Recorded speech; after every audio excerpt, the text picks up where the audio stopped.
மற்றும் ஒரு அண்மை செய்தி. டிட்வா புயல் காரணமாக பாம்பன் பாலத்தின் மீது மணிக்கு 63 கிலோமீட்டர் வேகத்தில் காற்று வீசுகிறது. மேலும் விவரங்களோடு இணைகிறார் செய்தியாளர் வெங்கட்ரமணன். வணக்கம் வெங்கட்ரமணன், விவரங்கள்.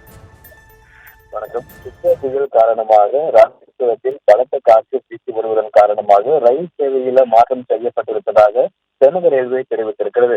பாம்பன் பாலத்தின் மீது காற்றின் வேகம் மணிக்கு 63 கிலோமீட்டர் வேகத்துல காற்று வீசி வருவதன் காரணமாக பயணிகளுடைய பாதுகாப்பை கருத்தில் கொண்டு ரயில் சேவையில் மாற்றம், அந்த வழியாக இயக்கப்படக்கூடிய ரயில் சேவையில் ஒரு சில மாற்றங்கள் செய்யப்பட்டிருப்பதாக தென்னக ரயில்வே தெரிவித்திருக்கிறது. குறிப்பாக இன்று காலை திருச்சி 7:05 மணிக்கு திருச்சிக்கு புறப்பட்ட ரயிலானது ராமநாதபுரத்தில் சிறிது நேரத்திற்கு பிறப்பாக புறப்பட்டது. அதே போல அடுத்ததாக இன்றைய தினம், அதாவது மதியம் 3 மணிக்கு ராமேஸ்வரத்திலிருந்து திருச்சிக்கு புறப்பட வேண்டிய ரயிலானது ராமநாதபுரத்திலிருந்து புறப்படும் என தெரிவிக்கப்பட்டிருக்கிறது. அதே போல இன்றைய தினம் மதியம் 1:30 மணிக்கு ராமேஸ்வரத்தில் இருந்து திருவனந்தபுரம் செல்லக்கூடிய ரயிலானது ராமநாதபுரத்தில் இருந்து புறப்படும் என தெற்கு ரயில்வே தெரிவித்திருக்கிறது. அதே போல மதியம் 1:30 மணிக்கு ராமேஸ்வரத்தில் இருந்து மதுரைக்கு புறப்படக்கூடிய ரயிலானது அது சற்று தாமதமாக புறப்படும் எனவும் அவர் தென்னக ரயில்வே தெரிவித்திருக்கிறது.